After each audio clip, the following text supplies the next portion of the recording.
Hello and welcome to Balochistan news exclusive. मैं हूं doctor जदीद मिर्जा। नाजरीन, जैसा कि आप जानते हैं, इस वक्त 12 दिन होने वाले हैं और अख्तर मेंगल साहब का जो लॉन्ग मार्च है वो लखपास से 1 इंच भी आगे नहीं जा सका। लखपास टनल जो है उसके ऊपर पाकिस्तानी सिक्योरिटी फोर्सेस का कब्जा है।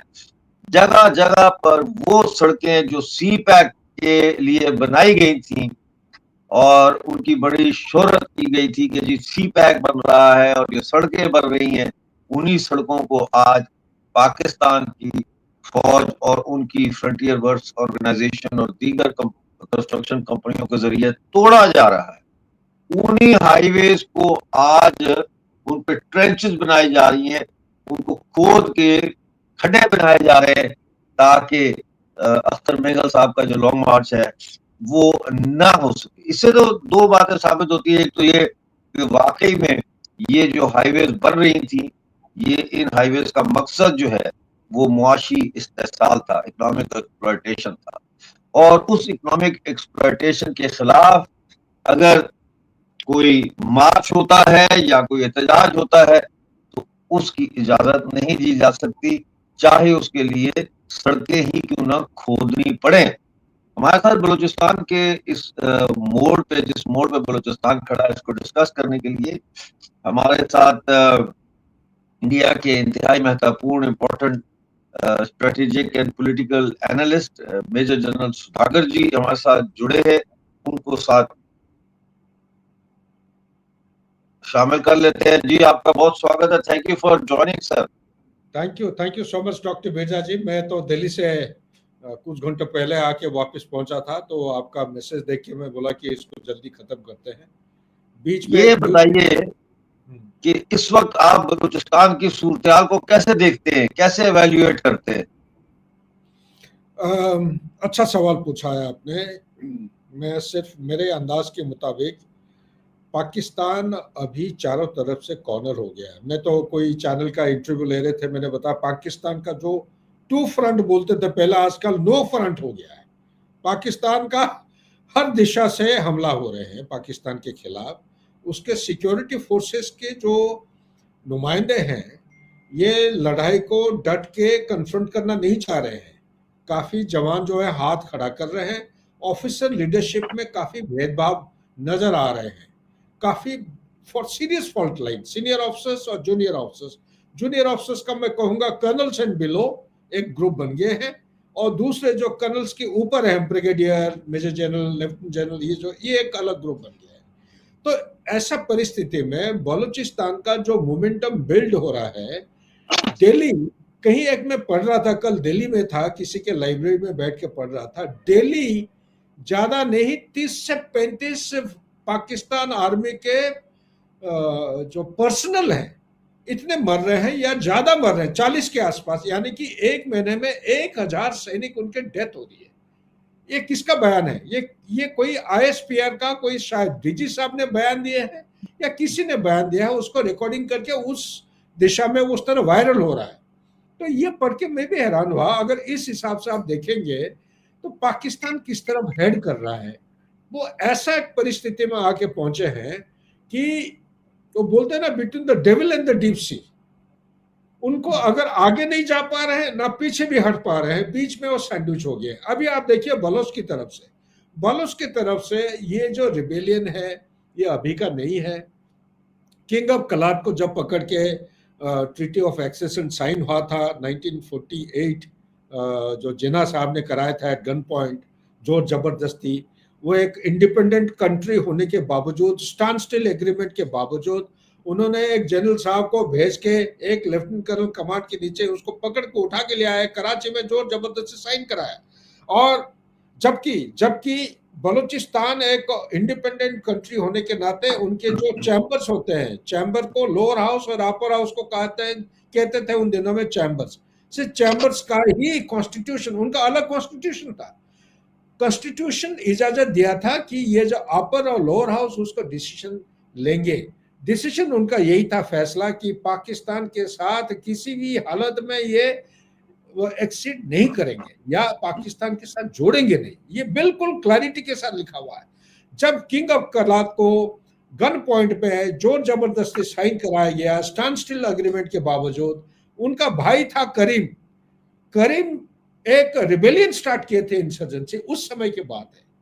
बाद में ये पूरा डिप्रेस हो गया ये मूवमेंट, लेकिन 2003 के बाद ये मोमेंटम बहुत तेजी से पिकअप किया है और 2013 के बाद 12-13 के बाद इसकी जो इंटेंसिटी और जो रफ्तार है ये बहुत तेजी से बढ़ती गई 2018 तक, क्योंकि 2018 में एक टर्निंग पॉइंट आया था इसके छवि बीएलए बलोच लिबरेशन आर्मी का।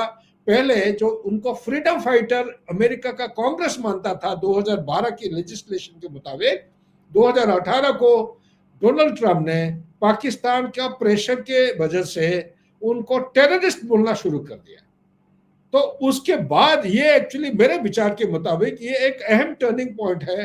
एक सादा सीधा एक अपना देश की राइट, फंडामेंटल राइट के लिए, अपना फ्रीडम ऑफ स्पीच के लिए, अपना रिसोर्स एंटाइटलमेंट के लिए लोग जो डिमांड कर रहे थे उनको अगर आप टेररिस्ट बोल देंगे तो ये उनके पास कोई ऑप्शन ही नहीं रहता है। वो कहता ना कि बिल्ली को अगर एक रूम के अंदर कॉर्नर करोगे, एक स्टेज आता है जब बिल्ली के पास कोई ऑप्शन ही नहीं बचता है, वो चाहे वो मरे या मारे वो टूट पड़ता है।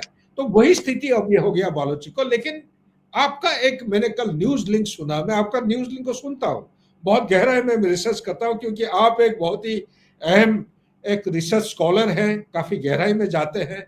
मैं आपके साथ सहमत हूँ। आपका एक सेंट्रल पॉइंट वो न्यूज आइटम में था कि बालोची लिबरेशन में जो ऑब्जेक्टिविटी लैक कर रहा है, लैक ऑफ क्लैरिटी है, मैं मानता हूं। लेकिन साथ ही ये भी कहना चाहता हूं, जितना मेरे रिसर्च के मुताबिक, मेरा एक आर्टिकल छपा था साउथ एशियन टाइम इन्हीं के ऊपर, जितने उनके फ्रीडम फाइटर्स, लिबरेटर्स हैं, जो जो इंपॉर्टेंट लीडर सामने आके बयान दिए हैं, उन बयानों की जो डॉट्स अगर ज्वाइन करते हैं, उनका अहम 2 मुद्दे उभर के आते हैं। लेकिन वो क्लैरिटी के साथ स्टेट नहीं किया है। उनको साफ साफ बोलना चाहिए, हमें पाकिस्तान से इंडिपेंडेंस चाहिए।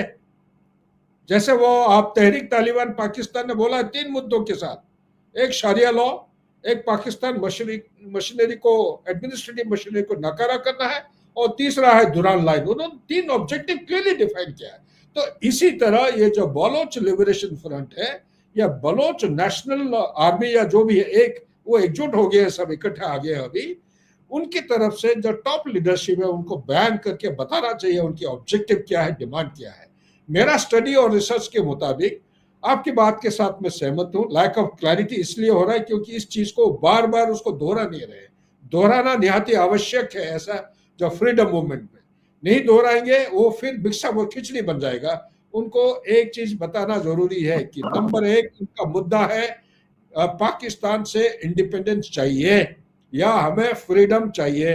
नंबर 2, उनके जो टॉप लीडर्स हैं उनको सारे जो जहां पे उन्होंने व्याख्या दिया है, बाइट्स दिए हैं, उसको मैं जोड़ के ये मैं आपके साथ शेयर कर रहा हूं। दूसरा है ये इंटरनल कंसोलिडेशन करना चाहते हैं बलूचिस्तान का एज अ नेशन स्टेट। ये 2 चीजें उभर के मेरे रिसर्च में आए हैं। लेकिन ये 2 मुद्दों को जब तक वो रीआइटरेट नहीं करेंगे तब तक मुद्दा नहीं रहेगा। लेकिन जनरल साहब आपने बड़ी अच्छी बातें की हैं, लेकिन ये बीएलए और जो आर्म्ड उनकी स्ट्रगल के डिफरेंट शेड्स हैं वो तो क्लियर है। वो तो कहते हैं हम तो आजादी की जंग लड़ रहे हैं, हम तो आजादी चाहिए, पाकिस्तान यहां से निकले। तो क्लैरिटी जो है वो ये जो लॉन्ग मार्च है ये क्लियर नहीं,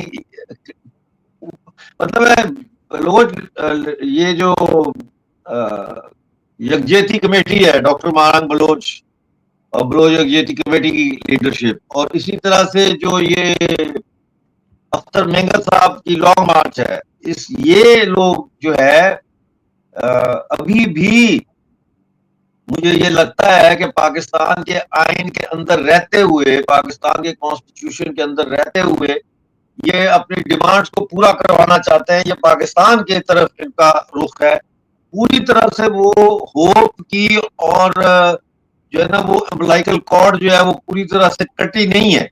अब ये जो लॉन्ग मार्च हो रहा है और अख्तर मेंगल साहब वहां बैठे हुए हैं, अब उनके बयानात से मुझे फ्रस्ट्रेशन की बू आती है, मुझे फ्रस्ट्रेशन लगती है उनकी, कि ना वो हिम्मत करके आगे जा सकते हैं, क्योंकि उनको कहा कि अगर तुमने कोटा की तरफ आए तो तुम्हें अरेस्ट कर लेंगे, और ना और दूसरा वो सड़कें जैसे मैंने बताया खोद दिए, कंटेनर्स लगा दिए, तो ना उनमें ये हिम्मत आ रही है कि वो चले जाए, आगे बढ़े, ना उनके पास कोई अब रास्ता है कि वो पीछे हटे। You know, he stuck and he needs a way out as well. हर जो फाइटर होता है, जब वो एक ऐसी स्टेज पे आ जाए जहां ना आगे जा सके ना पीछे जा सके, तो वो, आप खूब फौजी रहे हैं तो वो एक वे आउट उसको चाहिए फिर, ठीक है ना। तो अब इनका वे आउट दो ही हो सकते हैं। एक तो ये कि ये मारंग बलोच वगैरह को छोड़ दे और ये कॉल ऑफ कर ले लॉन्ग मार्च, ये कि हमने जो ऑब्जेक्टिव था हमारा वो हमने हासिल कर लिया। और दूसरा ये कि इनको अरेस्ट कर ले और अरेस्ट करके ले जाए और वो कह दे कि भाई मुझे तो गिरफ्तार कर लिया था, तो अब आप लोग घर चले जाए। दो ही इनके लिए रास्ते हैं। लेकिन पाकिस्तान मुझे लगता है कि खेल रहा है इनके साथ, इनको थका रहा है, इनको फ्रस्ट्रेट कर रहा है। 2 दफा डेलीगेशन भेजा है इनसे निगोशिएशन करने के लिए। किस चीज की निगोशिएशन करनी है आपने? एक क्लियर कट उनका डिमांड है कि बारंग बलोच और उसके कुलीग्स को आप छोड़ दें तो हम घर चले जाएंगे। तो यहाँ पे जो बलूचिस्तान की आजादी को लेके मुझे लग रहा है कि doctor Marang Baloch, Baloch executive committee और ये जो है अख्तर मिंगल जो इस वक्त फ्रंट लाइन पे हैं, ये लोग जो है ये इस वक्त रेडी नहीं है। ये लोग आजादी के यूनिफाइड ऑब्जेक्टिव पर इकट्ठे होने के लिए अभी मुझे लगता है इंटेलेक्चुअली, कॉन्शियसली, पॉलिटिकली रेडी नहीं है। आप कैसे देख रहे हैं सिचुएशन को? बिल्कुल, आपके साथ मैं बिल्कुल सही हूँ। एक चीज को कहना या उसका निचोड़ निकलना उनके बयानों से इज डिफरेंट फ्रॉम ग्राउंड में किस तरह हरकत करते हैं। ग्राउंड में एक सस्टेन्ड एफर्ट के लिए आपका ध्यान अगर चाइना का लॉन्ग मार्च की तरफ ले जाते हैं, कितने लोग मरे थे, कितने लोग मरे थे चाइना लॉन्ग मार्च में। मैं माओसी तंग की टाइम की बात कर रहा हूँ। मतलब वो लॉन्ग मार्च जब उन्होंने साउथ ईस्ट प्रोविंस से लेके नॉर्थ वेस्ट की तरफ मार्च कर 10,000 किलोमीटर दूर, लाखों में लोग मर गए थे उसमें, वो because of non availability of food, medical care and also उनका वो टक्कर चल रहा था कम्युनिस्ट और ये जो नेशनलिस्ट पार्टी के बीच में। तो वो एक because of short of parallels में उसके साथ कंपेयर करने की कोशिश कर रहा हूं। लेकिन यहाँ पे इनके पास ऑप्शन जो है, आपने बिल्कुल सही तरीके से आइडेंटिफाई किया है, ऑप्शन इससे ज्यादा नहीं हो सकता है। इससे ज्यादा अगर हाथ पैर मारेंगे तो ऑप्शन यही होता है hybrid option, mix and generate option. Mix and generate option में ये जो नेगोशिएशन के लिए लोगों को भेज रहे हैं, on one hand Nobel committee ने उनको ऑलरेडी नॉमिनेट कर चुका है। टाइम्स एजेंसी जो है उन्होंने नॉमिनेट किया है, फर्स्ट 100 में आ रहे हैं नोबेल प्राइज, पीस प्राइज के लिए। और इनका अहम मकसद था इंटरनेशनलाइज करना, ग्लोबलाइज करना इस इवेंट को। लोगों को पता चल गया है कि बलूचिस्तान में कुछ है, प्रॉब्लम है। लेकिन इसी चीज को बढ़ावा देने के लिए मेरे विचार के मुताबिक, जितना मुझे समझ में आया है, इनको ये इलेक्ट्रॉनिक माध्यम के जरिए से ये लोगों तक पहुंचाना निहायत आवश्यक है। आज के दिन में बलूचिस्तान का इलेक्ट्रिसिटी, इनका वाईफाई फैसिलिटी, उनका इंटरनेट फैसिलिटी काटा हुआ है, ये डिसकनेक्टेड है, जिसकी वजह से खबर बाहर तक पहुंच नहीं पा रही है। आप ये है एक प्राइमरी सोर्स जो आप ओवर टाइम एग्जर्ट करके ये खबर लोगों तक पहुंचा पा रहे हैं। ये अभी एक सिंगल एजेंसी नहीं बल्कि मल्टीपल एजेंसी चाहिए। अखबारों में आर्टिकल नहीं छप रहे, लोगों को पता नहीं है क्या हो रहा है, तो वहां तक पहुंचाने का ये इलेक्ट्रॉनिक माध्यम और नॉन इलेक्ट्रॉनिक माध्यम से ये लोगों तक किसी भी तरह खबर पहुंचाना निहायत आवश्यक है। अभी ये टाइम है जब फ्रीडम मूवमेंट होता है। ये कोई छोटा मोटा एक रात को सोच के अगले दिन जो फ्रीडम नहीं मिलता है, ये काफी एक लॉन्ग टर्म सस्टेन्ड एफर्ट डालना पड़ता है। एक स्ट्रेटेजी बनाना निहायत आवश्यक है। Tactics without strategy is defeat before the noise. एक स्ट्रेटेजी बनाना है। अगर ये कर दिया उन्होंने, कंटेनर डाल दिया, ट्रेन्स खोद दिए हैं, व्हाट नेक्स्ट? क्या इसको पार करके जाएंगे? इसको पार करके जाएंगे, वो पुलिस फोर्स लगाएंगे, वायर ऑब्स्टिकल होगा, फौज को बुलाएंगे, बंदूक से फायर करेंगे, लोग फिर घायल होंगे। तो ऐसा मुठभेड़ ना करके घी को अगर टेढ़े उंगली से हम निकाल सकते हैं, थोड़े दिन के लिए थोड़ा आप गैप दे दीजिए आर्मी को। मैं एक ऑप्शन बता रहा हूं, ये नहीं कि ये रास्ता है। आर्मी और सरकार, पाकिस्तान के सरकार जो मजबूरन अभी यही कदम उठा रहा है, ये भी थक गए हैं, ये थक चुके हैं, डरे हुए हैं। सो आप थोड़ा सा अगर इसको बोलते हैं ना, short term withdrawal is always better than long term strategy which doesn't give you immediate success. Long term victory के लिए short term pauses, short term withdrawals are always better. तो इसको अगर वो टैक्टिकली थोड़ा यूटिलाइज करेंगे एक अहम स्ट्रेटेजी के साथ, सस्टेनेबल स्ट्रेटेजी। सस्टेनेबल स्ट्रेटेजी यही है, फ्रीडम मूवमेंट लंबा होगा, बहुत लंबे दौर के मल्टीपल एजेंसी के साथ ऑपरेट करना पड़ेगा। मीडिया प्लेटफॉर्म जो है मल्टीपल एजेंसी होना चाहिए, अंतरराष्ट्रीय लेवल तक इसको मोबिलाइज करना चाहिए, और जो जो लाइक माइंडेड देश है इनकी मदद लेना निहायत आवश्यक। आज के दिन में मेरे स्टडी के मुताबिक बलूचिस्तान को ओपनली सपोर्ट करने वाला कोई देश नहीं है। इनके जो पड़ोस है ईरान और अफगानिस्तान, ये इनको सपोर्ट नहीं कर रहे हैं। लेकिन विद इन पाकिस्तान जो नॉन स्टेट एक्टर हैं, तहरीक तालिबान पाकिस्तान, इनके साथ उनका हाथ जोड़ हो रखा है। इसी तरह आप तालिबान जो अफगानिस्तान में है, इनके साथ भी हाथ जोड़ हो रखा है। और ये जो आईसिस वालों का काफी मेल मिलाप चल रहा है इनका आपस में। सरकारी संस्था जो है देशों के साथ, मेरे विचार के मुताबिक, खबर के मुताबिक, ओपन सोर्सेस से कोई डायरेक्टली ओपनली इनको सपोर्ट नहीं कर रहा है, इसको बढ़ावा देना है। और लास्ट पॉइंट ये है कि हाँ, ये short term, medium term, long term जब स्ट्रेटेजी बनाते हैं, शॉर्ट टर्म में पाकिस्तान के कॉन्स्टिट्यूशनल ऑब्लिगेशन के दायरे में रहते हुए लोगों की हिफाजत के लिए, लोगों की सहूलियत के लिए ये जितना हासिल कर सकते हैं उतना करना चाहिए। Talk is always better then fight. Number 2, जब मीडियम टर्म का आप देखते हैं, एक तरफ टॉक चलना चाहिए, दूसरे तरफ उसका माजिद ब्रिगेड का अटैक चलना चाहिए, और तीसरा उनका एक डिप्लोमेटिक जरिए से देशों की मदद और सपोर्ट करना निहाती हासिल करना निहाती इंपॉर्टेंट है। Last but not the least, अंतरराष्ट्रीय लेवल में यूनाइटेड नेशन जैसे संस्था है, वहां पे ये मसले को उठाना निहाती आवश्यक है। तब जाके कोई एक स्ट्रेटेजिक अप्रोच के साथ आगे की तरफ बढ़ सकते हैं। और मेरे अंदाज से अगर इसको सस्टेन कर लेंगे तो निश्चित रूप से इनको सक्सेस मिलेगा।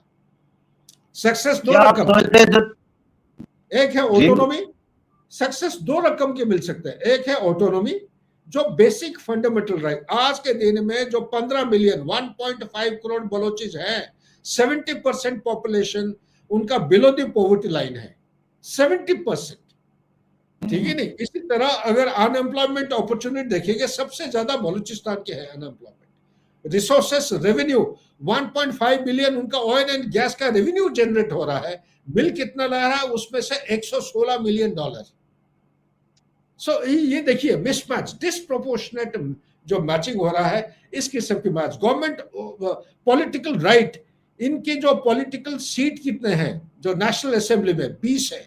पंजाब को जो फंड एलोकेशन होता है, पंजाब स्टेट को 173 पॉलिटिकल मेंबरशिप होने के नाते उनको ज्यादा मिलता है, बलूचिस्तान को 20। सो इन चीजों को फैक्टर इन करके कहीं ना कहीं एक शॉर्ट टर्म डिमांड होना चाहिए लॉन्ग टर्म इम्प्लीकेशन के लिए। पाकिस्तान इन चीजों में हिलेगा नहीं देगा। इसलिए एक रास्ता है, उनकी जो लड़ाई है बलोचिस का, इसको बरकरार रखना और धीरे धीरे मोमेंटम बढ़ाते रहना।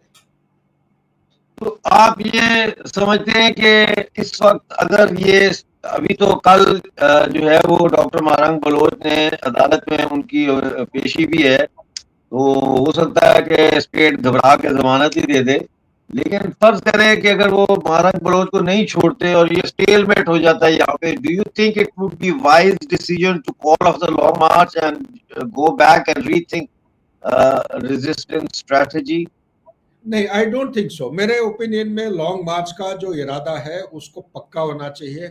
थोड़ा टैक्टिकल पॉज देने से लॉन्ग मार्च बंद नहीं हो जाता है, उनको अपॉर्चुनिटीज ढूंढना पड़ेगा। लोमड़ी चाल जैसे होता है ना, लॉन्ग मार्च ही लॉन्ग मार्च, उसमें कंप्लीट बलूचिस्तान स्टेट के सारे जितने सिटीजन है सभी जुड़े हुए हैं।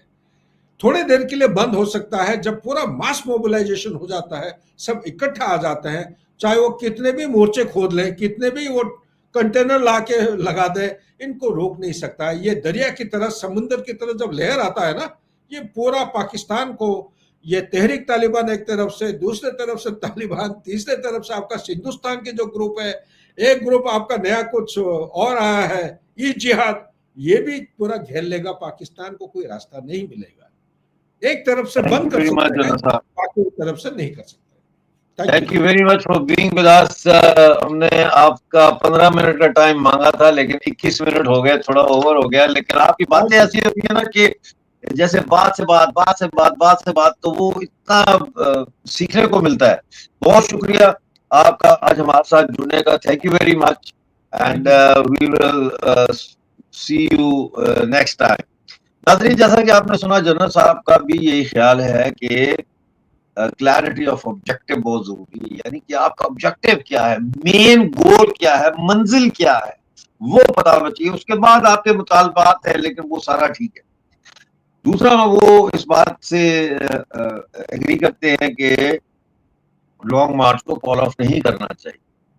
और मुझे ये लगता है कि अख्तर मेंगल साहब जो है सरदार, ये अब थोड़ा सा मुझे लगता है फ्रस्ट्रेट हो रहे हैं। ये जो कफन की बातें कर रहे हैं और वसीयत की बातें कर रहे हैं और मेरी लाश को वर्ल्ड लेके जाना, ये फ्रस्ट्रेशन की और मायूसी के थोड़े थोड़े इसके अंदर अंसर नजर आ रहे हैं। क्योंकि उनकी मर्जी के मुताबिक जिस तरह उन्होंने सोचा था कि लॉन्ग मार्च होगा, कोयटा तक पहुंचेंगे, वो हासिल नहीं हो रहा ऑब्जेक्टिव। और वो हासिल ना होने की वजह से उनको अब समझ नहीं आ रही कि करें क्या। ना वो आगे जाना चाहते हैं, ना वो पीछे जा सकते हैं। और लगता ही है कि पाकिस्तान ने भी इस दफा अख्तर मेंगल साहब को एक मिसाल बनाने की जो है फैसला कर लिया है कि अख्तर मेंगल साहब को बिल्कुल बेयार और मददगार छोड़ दिया जाएगा और उनको कोई रास्ता नहीं दिया जाएगा। पर देखते हैं हमारी जो लीडर है बलूचिस्तान यकजहती कमेटी की, डॉक्टर मुहर्रम बलोच की पेशी पर क्या होता है और पेशी पर जो है वो क्या फैसले होते हैं। क्या उनको छोड़ दिया जाता है या उनको सजा दे दी जाती है या उनकी पेशी, एक और पेशी उनको दे दी जाती है। ये सारी बातें देखने वाली हैं। बहरहाल देखते रहे बलूचिस्तान न्यूज एक्सक्लूसिव। मैं हूँ डॉक्टर अफजल मिर्जा। प्लीज हमारे चैनल को ज्वाइन करें। ये जैसा जनरल साहब कह रहे थे, वाहिद चैनल है जो इस वक्त बलूचिस्तान को फुल कवरेज दे रहे हैं और कोई काम कर ही नहीं रहे सिवाय इस काम देखने का। बहुत शुक्रिया। मिलते हैं अगले वीडियो में। उस वक्त तक के लिए मुझे इजाजत दीजिए। अपना बहुत सारा ख्याल।